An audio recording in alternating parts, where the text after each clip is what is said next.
What? I'm trying to pick the brownie out of my teeth. Well, do it. You have brownie for breakfast? It's like one of these like bullshit like protein brownie muffin cups. I'm obsessed with them. Oh. You're like Soylent Boy. Oh my God. If I could literally take a pill instead of having to like actually forage for my food. It's how long have humans been on this planet? And I have to like, And we can't figure it out. so I'm like, you want me to do, I have to go to a store to buy things and then I have to cook it. I have to turn those things and then I have to clean it up. This is it's bullshit. They're like, we need sex AI robots. I'm like, no, can we solve the inconvenience of having to feed myself? I know. I'm with you a lot of the time. And then other times I'm like, wow, but I love like, really good. I mean, a steak. I'll say it like every time. I just love a steak. I love a steak so much. I like to dine. Like I like to go, we're so bougie. Like I like to go to a you know what I mean? It's 10 a.m. and you have like your Diet Coke and you're like, we're so bougie. Yeah. I'm like still in a bathrobe with like snotty tissues right next to me, covered in cats. Yeah, this is life. This is it. This is my like deeply autistic sweater. It's like I think I probably wore this last time too. It's very like, it's like pilling. Who's this? This is Lucy. Lucy. I couldn't see her buttons right over here. Lucy is a little bit, she's got that tuxedo cat energy where she likes attention. She's like, oh, we're talking now? Okay, I can. Oh yeah. I mean, she is very she gets very jealous and she's very needy. Okay, we have to start speaking about things that we are supposed to speak about. I literally forgot recording already. Well, I'm Mia. I'll start over. I'm Mia, the twink half of this podcast. Ayo. Your turn. Okay. I'm Risdon and I'm a whore. A whore. Yeah, I'm the other half of this podcast. Great. And this podcast, for anyone listening, is called You're Doing It Wrong. And we certainly are. Oh yeah. Mm-hmm. Okay, well, breaking news, we both made out with people this week. Start on a high note. Yeah. I don't know if you can be hungover from making out with somebody, but that's how I feel. I think like you can be hungover from like hormone, surging hormone. Yeah, I think this is, you know what this is? It's like there was definitely a little bit of like a sub drop thing happening, or like subspace, and I don't feel emotionally wrecked, but I feel profoundly stupid and bimbified. That's how I feel. I feel lobotomized in an extremely hot way. Yeah, that sounds really hot. It's gonna be great until about 2:00 this afternoon when I'm walking into walls. Yeah. And you may or may not remember recording this podcast. I literally keep forgetting in this moment that we're recording this. I keep being like, did we start? We did. Great. Do you want to like say anything about your makeout this week? We don't have to. I mean, I guess I'll just say he fine as hell. That's it. Yeah, I mean, I've seen pictures. Yeah, it's true. So cute, like Midwestern sweetie boy. I'm probably gonna scare the shit out of him, but so far he's scaring the shit out of me, and I love it. Yeah. Well, and that's what we want, right? That's what we want. I want to be for you. Yes, I want to be in a contained theater of created fear. That's not, yes. Perhaps with our buzzword consent. Oh, question mark. Almost like a pre-negotiated fear. Yeah, look at that. I made out with a stranger at a bar. I don't think I've ever done that in my entire life. She was so cute, and it was like facilitated amazingly by this boy who I had matched with on Field like a year ago and never talked to. And he like made it happen for us. He like went and told her that I thought she was cute. And then like she came back in and like, I don't know. I'm not like ready to, because we're hanging out still. Like we are now hanging out in like true dyke fashion, right? It's like casual into what now? Yeah, so she's moving in. Yeah. Also, I want to say, Field, please sponsor this podcast. Oh God, yeah, please. Well, but that was like like in terms of Field and dating apps, like I was so enjoying, and I actually just like messaged him on Instagram to be like, this is like how dating apps work in like surprising and mysterious ways, where like you and I met on Field and then you facilitated this other thing for me. Like only because we met on Field did this happen, you know? Yeah, I think you know, we were talking about this earlier too. This I think I doubt I am alone in this thing where I get very attached to ideas of what's best for me and what I want and what it's supposed to look like. And then the way that the universe, God, reality works is you meet people and they end up being different than what you expected, but still kind of magic-y and kismet. You know what I mean? Yeah. Yeah. Yeah. I mean, that I really resonate with that. Um, anyway, that's So fun. It's like, everything's right with the world because yeah, because we we made have out with people this week. we have orgasms coming down the pike, most likely. Yes, yes, right. Um, yeah, I think I've like been very interested in being sluttier, Sluttier. sluttier, Yes. and have, I don't know, I'm like in my 30s gotten like shyer than ever. Oh, Yeah. what's that about? Well, you know, there's a few things that feel really like clear and obvious to me. And then there's other things that I don't know, I still can't quite figure out. I used to be so forward and so assertive. Like I would leave my phone number in tip jars and like, you know, on checks at restaurant or like So you're like non-binary, Kim Cattrall, Sex in the City, Samantha. You were like putting it out there. I really was. I was like very forward and very clear and very much like I want this and I'm gonna, you know. Yeah. And then well, okay, so like a few very clear things happened. I got incredibly sick, like towards the end of my 20s, you know, illness that I had, like mysterious undiagnosed illness, just got worse and worse and worse, like very, very fast. It got really bad.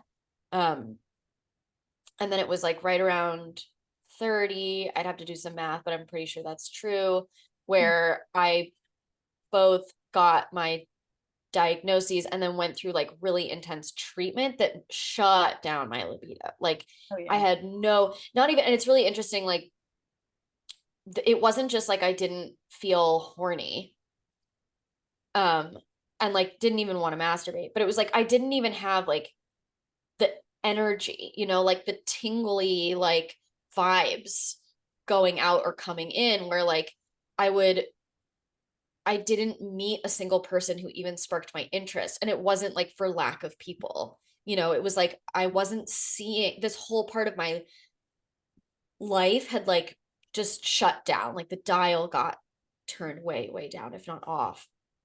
So then like, well, yeah. Well, just bringing that back online was really hard. But also, like, as that was all happening, I was also training to be an intimacy coordinator and learning a lot about consent. And I think I went through this phase that actually, I think this phase would be a really good thing for us to talk about. And I think you have a lot of insight on it with the population that you work with. This, like, I started to get, I see this a lot with people who learn about consent, like at the beginning, where there's this sudden kind of like constant hand wringing about like, is this okay? Like, am I allowed to act like this? Can I, you know, can I put my hand on your shoulder without permission? You know, like just super duper hand wringing nervousness around crossing boundaries. And I think a lot of that comes from like losing trust that anyone can say no to you, and also like forgetting that you're allowed to have needs. So those things were all happening at the same time. And then COVID happened. God was like, got it down. Yeah, like Mia, you thought you could have sex now? Because I went for like, so with the illness, I went for I believe it was about a year without having sex or dating. Like I would like go on dates and like not be interested at all. So I went for almost a year without having sex. And then I got about 9 months of kind of coming back online after like this really intense treatment and feeling like I'm back in my body. I'm feeling sexy. I'm connecting with people. And then COVID happened. And then I went like 15 months without even kissing anybody You were living with your family too, right? for the first like 4 months. But then I Oh, moved out in August of 2020 and I was dating and I just like was not, I mean, I started to feel very, very, very protective of like my intimacy and my vulnerability. I think I had realized that I had been giving a lot of that away because it feels so good, like the high of being very, very vulnerable with someone. hmm. But then, like 3 weeks in or whatever, getting this kind of like hit by a truck feeling of like, I hardly even know this person. And I've been sleeping next to them. I've been like, cuddling with like, so yeah, I started like all of this stuff kind of lent itself towards me getting very, very protective of my immediate bubble and like what's inside, um but it came with getting, yeah, like really shy and really closed off and nervous. I think it's part of too just like getting older. Like I remember being more forward to like 19, 20. Like I went to some dinner with my parents and I thought the waiter was cute. And I was very, for lack of a better word, like naive and experienced at the time. And like just kind of directly asking him out in front of my family, like almost like, just being like, would you like to take me out sometime? And he was like, yeah. And I was like, all right, here's my number. Like, what? I don't know.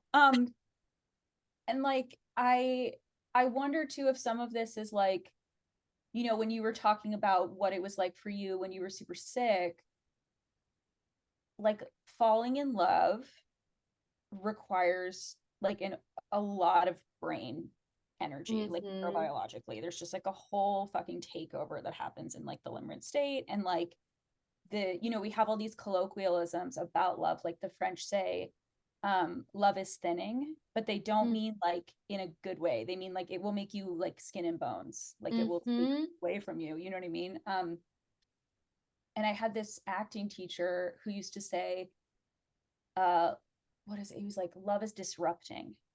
Like it Yeah. is, like even if it's this incredible experience, it's like it shakes up your routine and whatever. So like if you are like you're trying to get well, right? I Yes. remember you, like you said, a lot of that for you was like this extreme hypervigilance around like the Yeah. food and things are going trips. It's like I feel like love is almost the opposite of hypervigilance. You have to be very like surrendered and kind of free and sort of like, you can't, it's really hard to maybe be in both those states. And maybe your brain or soul or body, whatever, was like, we got to shut this the fuck down because we got to just get better. I think you're very right about that. I Love think, being great. yeah. Do you want to like I take just a wanted to say bow? like that's like this is the high of my day, is you telling me that I'm right. I'll remind you that this happened later in case you forgot. Anytime anything bad happens, just be like, remember that time you were Remember? right. It's literally all I have, a Virgo moon. That's all I need. Anyway, you were saying. Um, yeah, this thing that you're saying about the hypervigilance, I mean, it's interesting because like now I think about how hypervigilance can make you sick, but when you're sick, you become more hypervigilant. And and then also like when people are chronically sick, they're often chronically hypervigilant. And so a lot of it is like managing your stress and like love is very like falling in love is very, very stressful. And I was not just like hyper vigilant about what's going in my body and like who I'm around and stuff, but it was like, anyone around me was going to have to also handle this shit that was going on with me. And so that was something that required a lot of trust. And so a lot of people kind of got the boot like before there was even like the potential for intimacy to blossom. But also, and I think this is something that is a little bit more nebulous is like my career really started to be something that was important to me when I started training to be an intimacy coordinator. And then really during the pandemic when I started consent with surgery. So all of a sudden, where I had never really put much energy at all into my career was like non-existent. I was working odd jobs and like, trying, but like I didn't really have a career. I was like aspiring to have a career. And then all of a sudden I had this career that I was very, very proud of and was very much a reflection of me and who I am. And it was extremely important to me. And so all of a sudden I noticed that my attention and my sort of daydreaming and fantasizing had entirely gotten moved over to my career. Oh, so like instead of being about partnership or sex or whatever, romance, it just got moved to a different, yeah, that's Yes. And it was like, I think in part because that stuff like wasn't really on the table because of everything that I just said, the pandemic, right. and I was sick and blah, blah, blah. But like, yeah. And even now, like when I sit down and I'm like, what do I want for the next year of my life? It's like, I have to really, the work stuff comes really easily. It's stuff I think about all the time, and it's stuff that is so exciting to me still. But I have to really consciously divert my energy over to my personal life. Sort of part of being entrepreneurial, I think, is that like we do a lot of our brain is we're more work is a larger part of our life than perhaps Yes. maybe somebody who just like goes to a job. Do you know what I mean? Yeah, totally. Clock in and clock out. Like Yeah. that was something that I had done for most of my life.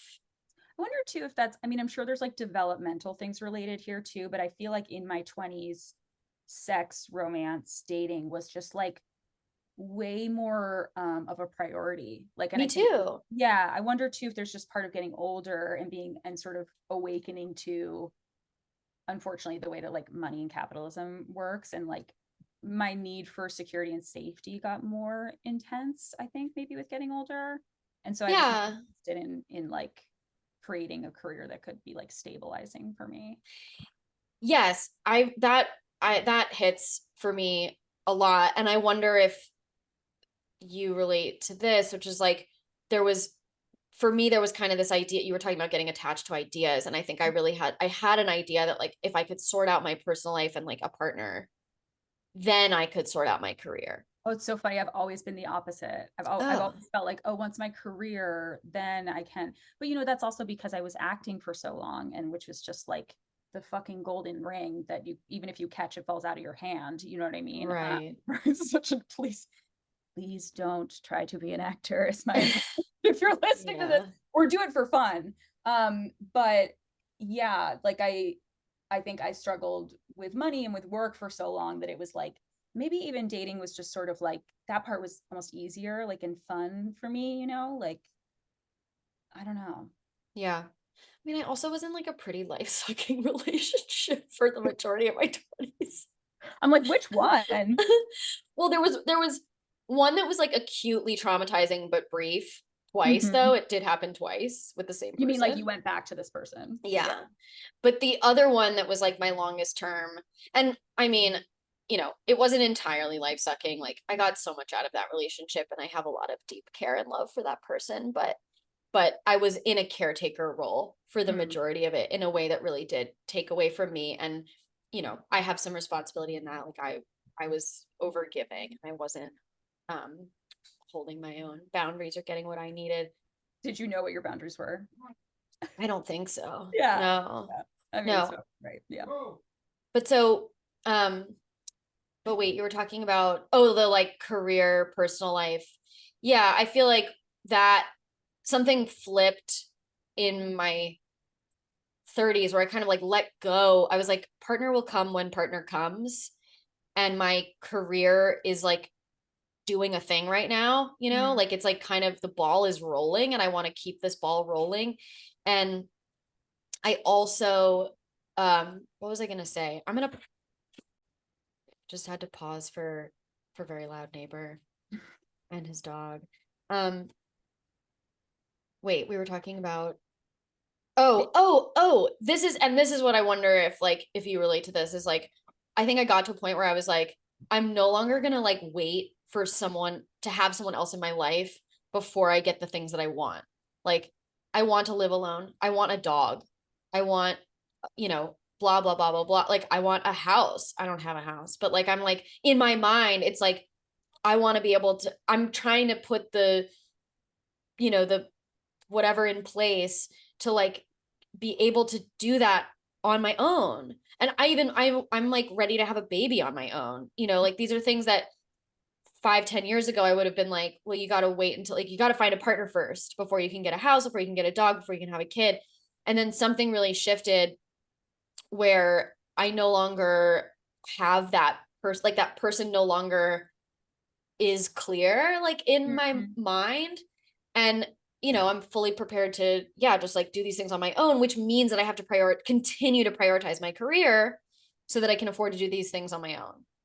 Yeah, what I hear you saying is it's like you're sort of designing a life that you enjoy regardless of partnership, instead of sort of like waiting for a partner and then designing life around that dynamic. Yes, and also being like, this is my life that I've built and created, and I would like to share it with you. Not like I can only have this life that I want if you help me, or like if you're here.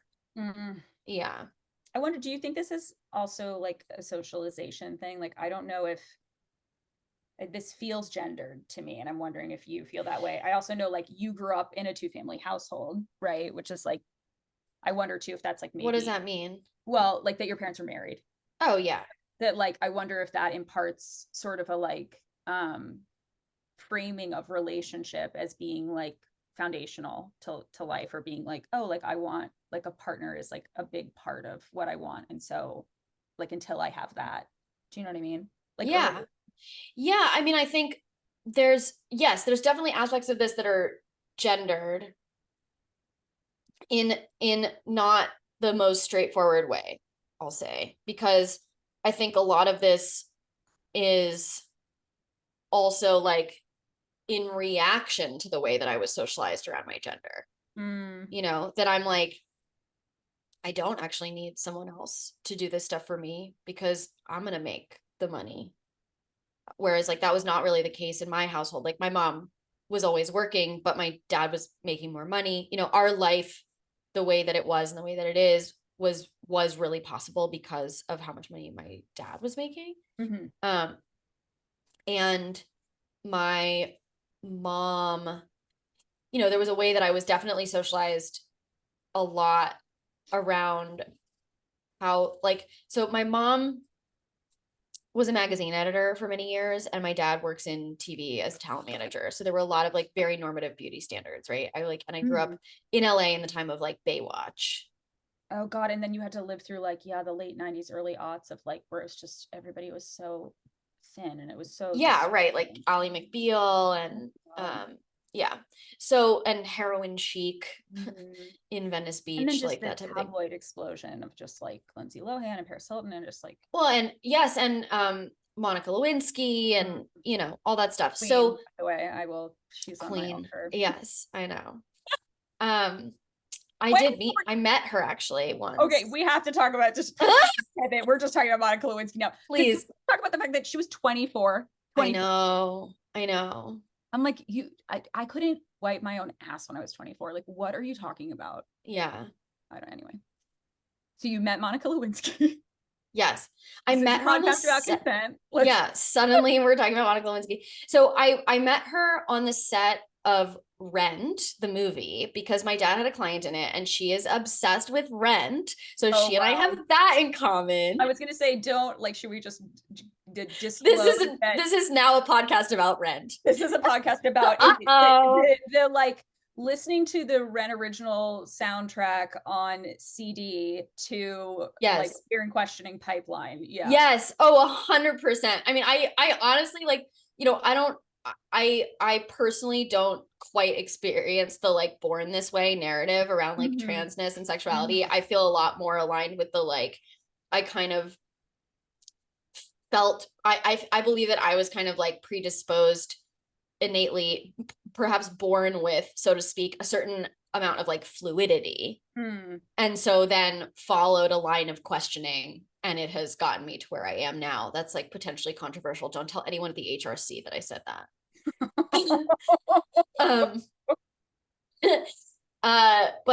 But Rent, sometimes I'm like, this is everything you see here is because I was listening to Rent at 8 years old in the back of my mom's Mitsubishi. Okay, so which character are you?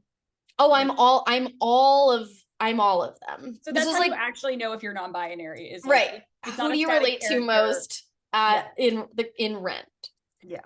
No, and actually I got a compliment about that once, though it was about the women, where I was like having this conversation with some queer boy, well, two gay boys and a boy who identified as queer. We were having this conversation around like, identify, this was like 10 years ago, but like, how do you identify and like, what does it mean? And one of the boys was like, I really like queer because I kind of date all kinds. And then we started talking about Rent, and he goes, or one of the gay ones said like, who do you feel most closely identified with? And I was kind of like, I don't know. And then the queer boy, who of course like saw me, like he was like, you're all of them, aren't you? And I was like, yeah.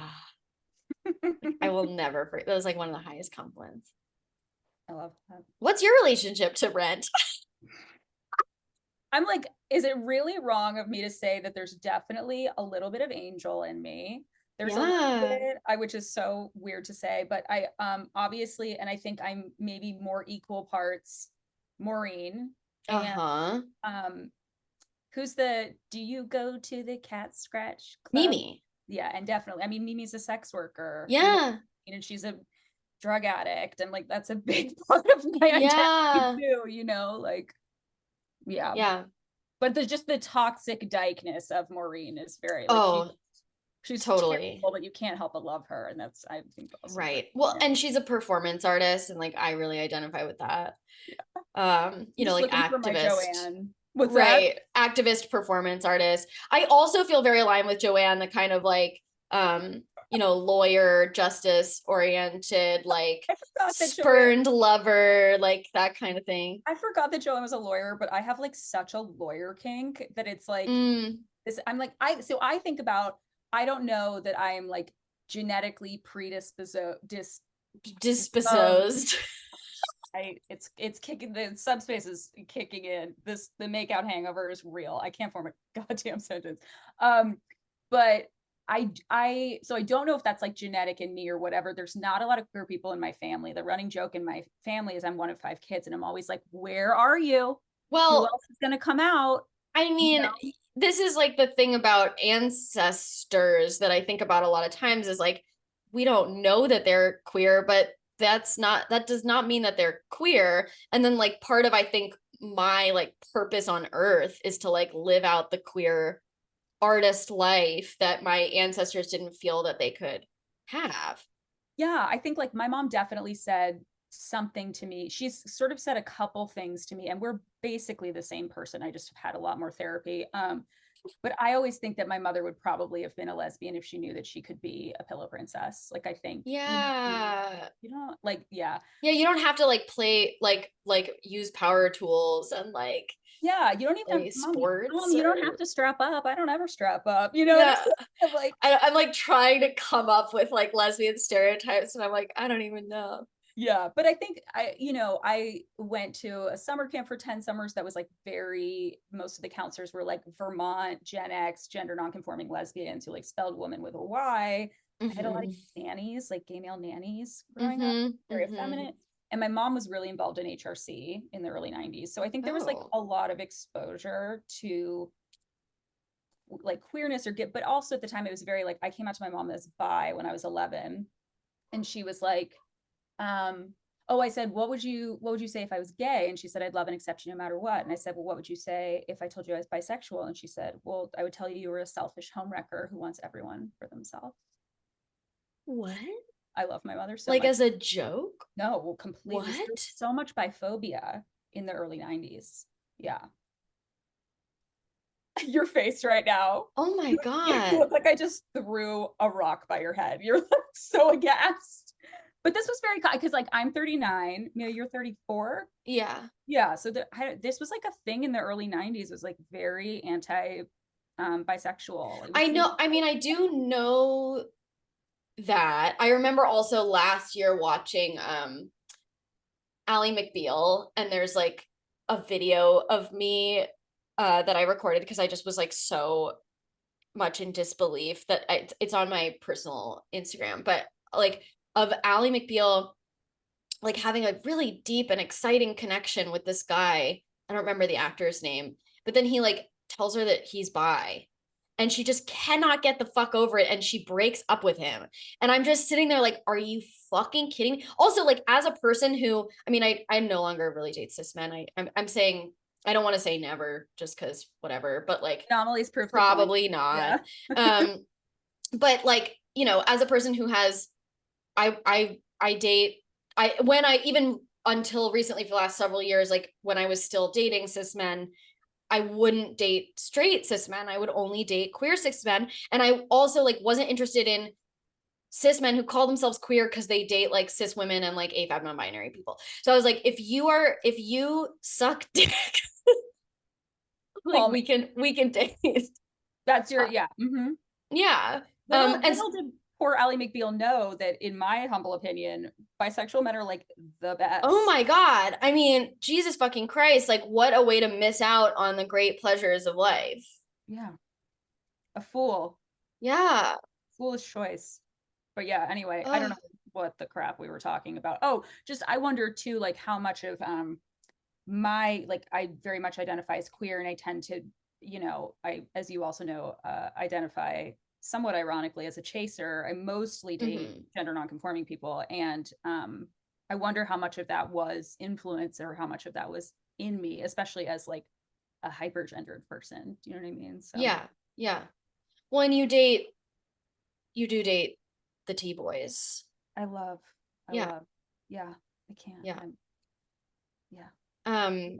You know, I know the he him coming out of your mouth can be very confusing. It's very confusing to people. They're literally, even last night someone like, what do you mean you're gay? Yeah, because I will call myself a dyke and a lesbian, and then they're like, no, I mean it in like the 70s toxic lavender menace way. Yeah. Oh man, what are we even talking about? I don't know. Thank God you're here, because there's no way I can top this conversation. Well, it's amazing because we completely skirted around everything that we said that we were going to talk about today, which is fine. Classic. You know what I want to, okay. I feel like here's where I want to go. You can veto this, but yeah, right. Out of our conversation about rent, sorry for anyone who was relieved that we moved on, but it's not really about rent. I just want to, what I want to deal with right now is like the be do thing for queer people, because I think there was like now looking at rent as a person who is like fully identifying as, you know, gender nonconforming, trans, and like it's not just the girls in that show that I can like see myself in. I do really see myself in Mark and Roger, I'd say primarily as like, you know, I'm not a filmmaker, but I'm a storyteller, I'm a writer, and then I'm now a musician. And I think like something that I've noticed like I used to almost exclusively date musicians, and like I would start dating someone and then find out they were a musician. See what you're saying. Yeah. Yeah, like it wasn't like I was like seeking out musicians, you know. And then now that I've started making music, like it's like still hard for me to say, but like I'm a musician. I'm like an actual musician. Wait, Mia, what do you do? I'm a musician. How'd it feel? It still feels like a lot. Like, it's like, what does that mean? Like, I'm not a, whatever. I'm a musician. I make music. I've put out actual EPs and I'm writing a musical. As an aside to our audience, I've seen Mia play. Oh yeah. Yes, I saw Mia play like just on whatever, like I went to a party and people were playing music. There were a bunch of musicians there and you played, and I was like, you know, you want your friends to be good at something, and you're also like, I will love them even if they're cringy as fuck. Mia's actually like really good, and I also saw their musical. It was really good. I promise. I would say that if you weren't here, if I was just talking to myself. Thanks, Risdon. Yeah, just to be clear. Thank you. Well, so the be do thing is like, now that I'm a musician, I no longer date musicians because I have gotten, I literally the other day, like changed clothes, looked in the mirror and was like, whoa. Cause I was like, I am my ex. Like I am you right now. And I think he's trans, which is this whole other thing. But anyway, it's also a be do maybe. Yeah. Right. Totally. Yes. Where he was like obsessed with Tank Girl. I feel like any trans girl listening right now is like, he's trans. Yeah, no, you're like, yeah, and he just really wanted to play like really intense fantasy board games with me all the time, and was always on Twitch. You're like, yeah, right. Yeah. Right. And yeah, and like anytime he got the chance on state where it would be like, you know, quote unquote socially acceptable, he would like wear no shirt and a bra. Like he would like borrow my bras to like wear on stage and um, you know, let me do his makeup and like would wear his hair in like pigtail. And I'm like, you know, anyway, so I feel like I have now become the boys that I used to want to date. And so now I'm no longer seeking out the stuff that I want myself, like in the people that I'm dating. It's like, are we dating? The word that comes to mind is like supplementally. Like, are we supplementing? I'm like, I have to take vitamin D3 because like white people can't assimilate some, you know what I mean? I have to supplement that vitamin for myself. Like, am I supplementing things in my life or characteristics that actually like I would just like to integrate? I think the way that shows up for me is like, you know, I'm whatever. I love a daddy. I love a provider, love someone with a real like career job, lawyers, you know, that kind of like that really does it for me. And I think, you know, now I'm back in school and like building this career despite myself. And becoming, you know, it's this expression like be your own daddy. I don't know. There's like something there where it's like, oh, actually, like what would it be like if I was that energy in my own life, you know? And then the question is, well, what do I need a partner for? Well, but then it's like, then it's because you want a partner, right? It's because you found someone who loves and supports you like emotionally and who complements and supplements your life in a way that like makes you, you know, greater than the sum of your parts together, as opposed to like, with you, I don't have these things. Right. And I think I was very socialized, probably in part because my parents were divorced and my mom was like, you know, a gold digger and a second wife. Like, I mean, and I say that with love. My mother is absolutely batshit crazy, but if Jennifer Coolidge and Martha Stewart had a child, that's my mom. And we have the same birthday. Yes, which is, I mean, not just astrology, but really says a lot. A lot of people are different. But yeah, like I was very much raised that like a man, you know, you marry well to make sure that you're safe and taken care of, and your job is to be beautiful and charming at parties and good at sex. And well, you are all those things also. Yes, through like a very vigorous indoctrination process, I am those things. And what I come up against a lot in relationships is like, if this person isn't like traditional gender roles and like isn't the person who takes care of me financially, then like what are we doing here? It's interesting because I literally only realized like a year ago that I was like, I actually don't want to be financially dependent on somebody. And I had a lot of dating in my past, especially I think with cis men, in case that wasn't obvious, they're a lot more comfortable with this dynamic. That was like me leveraging those qualities that were so trained in me in order to get financial security and safety. And then sex was sort of something I did for them. Not that I didn't necessarily enjoy it sometimes, but it was more like my contribution, which is that was so taught to me that that's just what heterosexuality is, that I was like, well, the fact that this doesn't like make me melt every time is maybe just what part of being a woman is, and it has nothing to do with the fact that I'm just really fucking gay. Does that make sense? Yes. Yeah. Yes, completely. Yeah. Completely. I was going to ask you something about that. I don't remember. But it did remind me of something that we were talking about the other day that I think I told you. I remember being on the subway with my dad in New York and him saying to me that he and my mom didn't want me to declare visual art as my major because they didn't want me dependent on a man. Oh, this is what I didn't say though about my mom. Like my mom not only was a magazine editor, but she wrote a recurring column called the How to Do Anything Better Guide. So she truly thought, and all of this, by the way, a lot of this was about like homemaking etiquette and how to be attractive to men. So there was a lot of indoctrination that I got as a kid that was like, you know, well, like these are the things that men find attractive and these are things that men don't find attractive. You know, don't you want to put on some lipstick? What are we going to do about the hair on your upper lip? My mom thought she was doing the best thing a mother could do, which was like get it lasered off for me. And now I just have this like bald, splotchy mustache that I've been very carefully trying to regrow with Vagamore. I put the like brow regrowth on my eyelash yes, you put on your mustache, which is what we have to gender today. Right. But yeah, so this idea of like, we don't want you to study art because we don't want you dependent on a man. And I ended up minoring in visual art and majoring in philosophy, which is like, I don't know that that's any better. I wanted to go to school for acting. My parents were like, how about creative writing as a compromise? Like, okay. Yeah, that'll be so much better.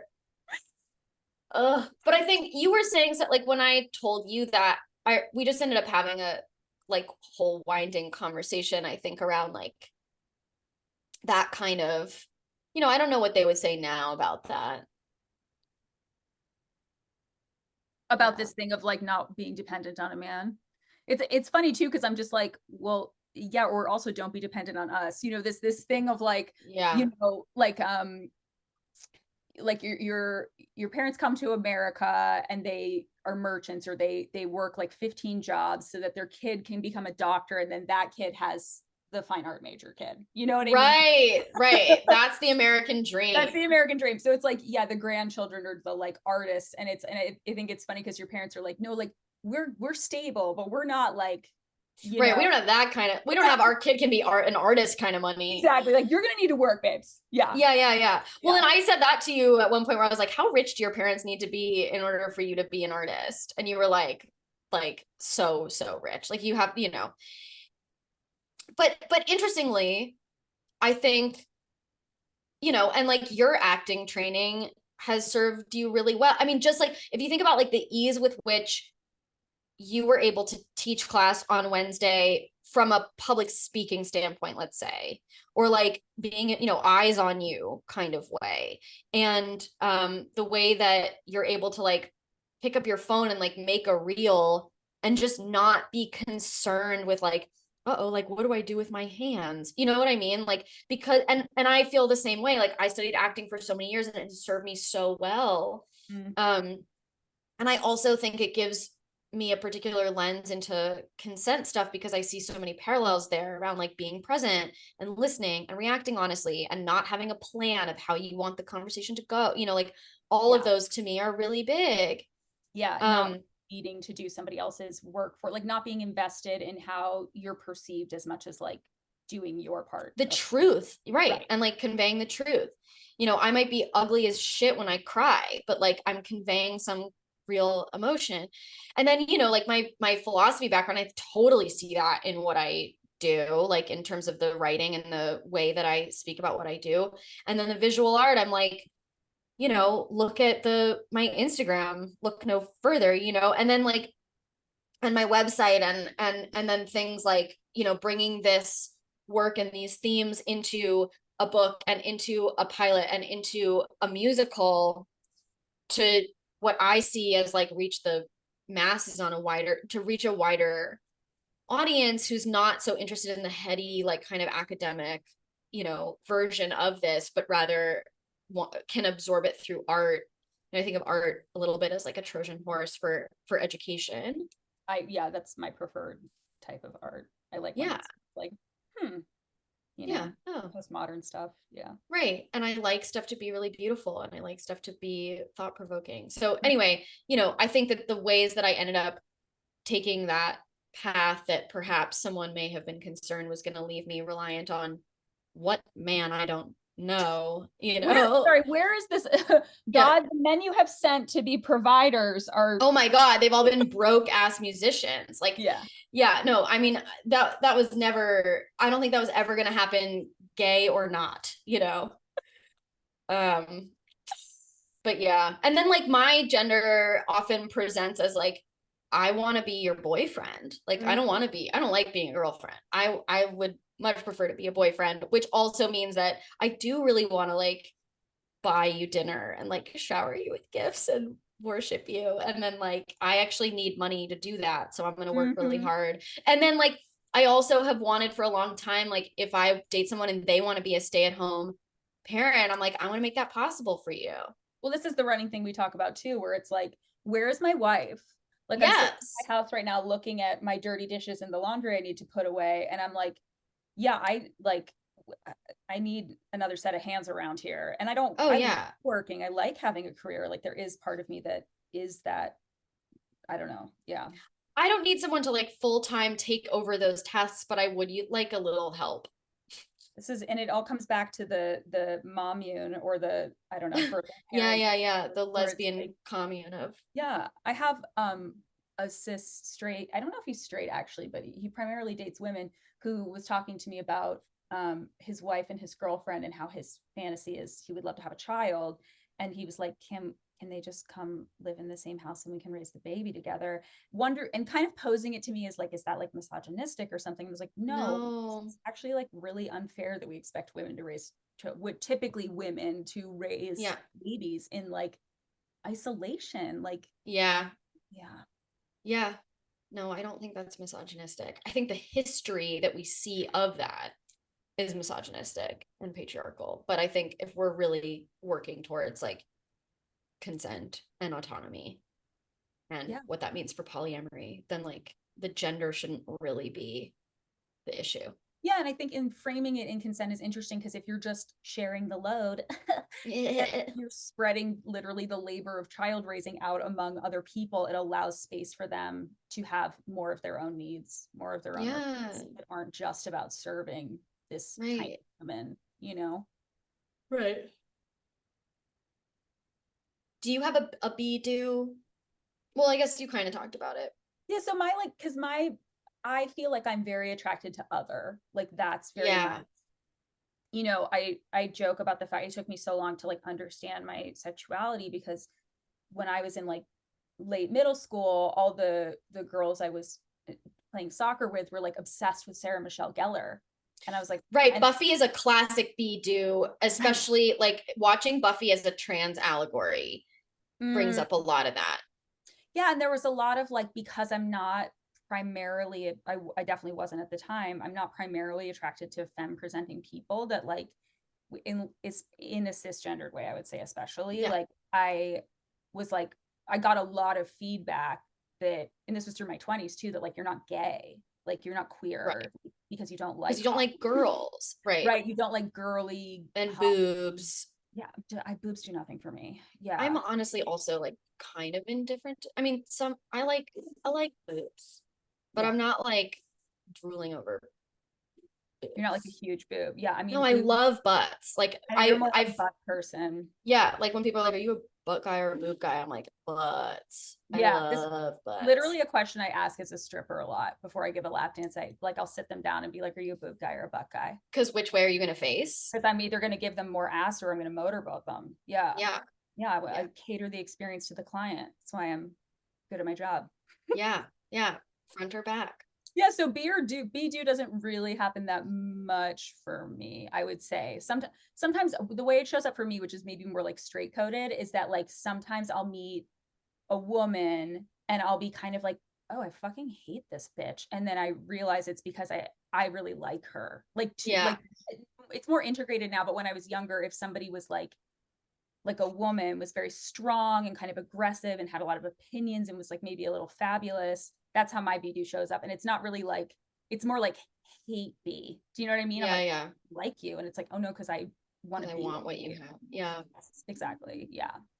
It's interesting that you say that you're attracted to other. I feel like I'm very attracted to like um similar. I Mm. like a balance of gender, Mm-hmm. and because I'm kind of in terms of presentation, like, you know, somewhat mask leaning, but like I float around and Mm-hmm. I like to wear a dress from time to time and some Would makeup you or consider whatever. yourself androgynous?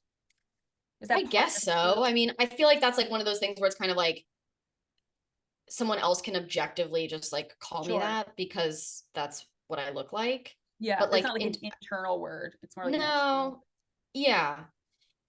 I mean, I feel my gender to be very fluid. I think, for better or for worse, like a lot of people who have bodies like mine, even when you're presenting more mask, like you just look like quote unquote like a woman in menswear. You know what I mean? So it's like it doesn't necessarily read as gender nonconforming, even though like I feel like I'm presenting more So if mask, like more yeah, for me, I definitely like boyish is the word that I feel like suits you. And you've said that too, like, about feeling like a boy. Like I don't ever really see you as like a woman. Like no, I don't really feel that way. I mean, when I look like that because of what I'm wearing, it feels like I'm, you know, it's like a special occasion or like kind of in drag. Yeah. Yeah. And actually, I dressed up as Buffy for this vampire party where I ended up making out with someone. And interestingly, I think sometimes, you know, when I meet new people and I'm presenting very femme, and especially if they're attracted to me, I'm like, uh-oh, are they going to be not attracted to me when they see me like how I normally look? But this was a trans girl, so I like didn't worry about that for a second. And she's been calling me a hot boy, and it's been very cute and fun. But wait a second. So yeah, I think it's interesting because like it seems like you're almost attracted to balance in a sense, but that for you, because you're so high femme, that means someone like pretty mask. Yeah, often it's often like really masky. And I have like dated trans women who are like very femmy, and I think because I've tried to figure it out too, but I think there's like it's gender queerness is a thing. Yeah. Really, because Yeah. even like I'm attracted to that too. yeah, I was briefly dating this cis boy, and he was so fucking queer and like hyper gendered, you know, but also like was like very feminine in a lot of ways too in his presentation, even though he was like this big yoke muscle boy, like wear mascara and stuff. And so I don't know exactly what because you like occupy poles, you know, whereas like I often like don't even find myself super attracted to like cis passing trans boys because I'm very into like the middle. Like that's I like androgyny and I like gender nonconformity and I like okay, so I've been watching Ugly Betty. It's from 2007. I've been cracking up at like the horrendous treatment of trans women by both the writers and the people on the show, and then you know how they try to show like people who are doing it quote unquote right versus like people who aren't. It's kind of amazing, just as like a time capsule. But Rebecca Romaine, who is like a tall bombshell of a cis woman, is playing a trans woman. Oh my God, that's wild. Yes, I remember that. Yeah. But it's so, I mean, whatever. I've been enjoying watching it. I could talk about it, but what the reason why I brought it up is because, you know, when I see her playing this character and she's playing a trans woman, I'm attracted to her and I'm like, she's so hot. Like, oh my God. And then as soon as I remember that she's a cis woman, I'm like, oh, like whatever. She's so generic looking. Like she's really beautiful, but like who cares? Like that's how I'm so not attracted. I'm really hardly ever attracted to cis people. I know, I'm the same way. It's weird. Yeah. I think it's weird for me because I am cis. Like I'm like, yeah. I think you said cis-ish. You said cis-ish. Yeah, I got an ex who said that. Like you think about your own gender way too much to actually be cis. But like I don't identify as trans. Like well, you get mistaken for a trans girl frequently. I do? Yeah. But I'm so short. I don't know how people would think that. I mean, there are short trans girls. That's true. Yeah. But I'm like, yeah, I guess.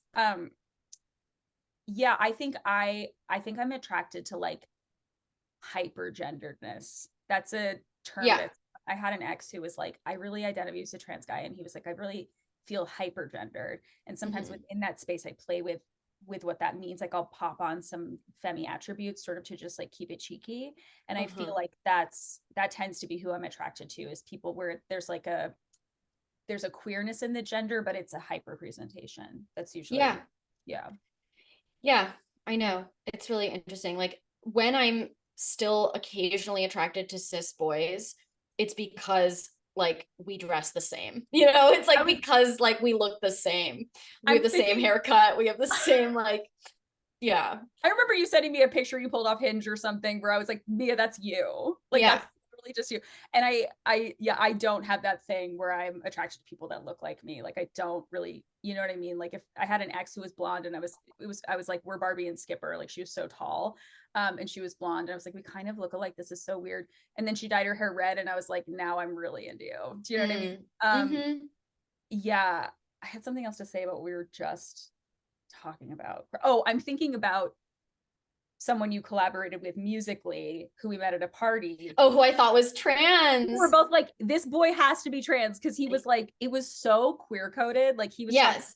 like quitting his job to be a yoga teacher. Right. Quitting his band to be a yoga teacher, his giant dog that he shares with his ex.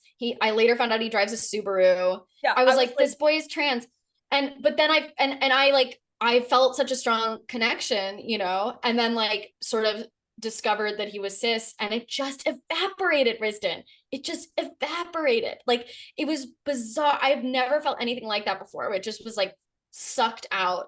And like and we're friends. Like I just hung out with him the other day. Our dogs are friends. We went to the dog park and I adore him. Like he's so sweet, he's so kind, he's so thoughtful.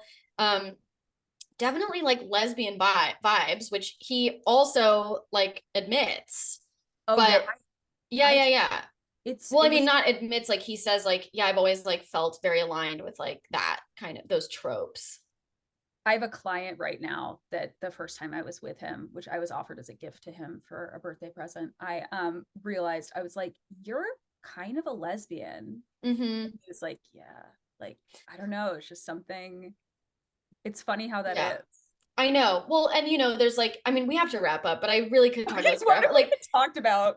I don't know, but like there's the character on the L Word who is like a male identifying lesbian. It's like yes, the guy. I remember. Yeah, he was on My So-Called Life. Alice. He plays the guy. Yeah. So he dates Alice, and you know, and then looking back on that 20 years later, it's like this is so fucked up. But really, now I'm like, I think that a lot of those guys are trans. They're trans girls. Like, and you know, I've dated quite a few people where I'm like, oh, the reason we were having queer sex, even though you were like identifying as a cis man, is because you were trans. And you know, several people that I've dated who like at the time were identifying as cis men have come out as trans. And then I think there's like a lot of you know, it's a thing. There's like men who date lesbians, basically, like men who want to date lesbians, you know. And I've dated quite a few of those. And I think that a lot of them are lesbians. Well, this is like a thing. And yes, we can wrap up, but I have this thing too where I'm like, beware dating apps. I tell people this a lot because I'm like, God is just going to put you on mission. You know what I mean? Like where people are like Mormon and they like get sent on mission to like go make other people Christian. I'm like, that's what God will do with you. Like, you know, in 12 step, there's a lot of like, you're getting sent on mission. Like you're just going to go date people and they're all going to be like, I think I need to get sober. And you're going to be like, where's my husband? I'm just meeting people who need to get sober. Or like maybe your version of that is, yes, you might be. And I, you know, one of my running jokes is to date me is to get top surgery. Like the amount of dating me as a pipeline for realizing you're actually a boy. Well, and mine is kind of the opposite, where I think, and I've been even explicitly told, like I was hoping that you would essentially like Sherpa me into queer community, and I'm like, no, thank you, no, thank you. That is not the job. Like I'm trying to find my love. I'm looking for love. I'm not looking to hold your hand as you find yourself. Right. But that should be a service someone should offer, is be like, you can hire me. Which I've done with some clients. I've had some female clients that are like, I think I'm gay. And I'm like, baby, why would you be paying to be here if you weren't a little gay? But sure, let's find out, you know? Right. Also, what is it to find out? I don't know. I like have a positive formative experience. I guess. Anyway, okay, to be continued. We gotta wrap it up. All right, fine. Yeah. Bye. I love you. Bye.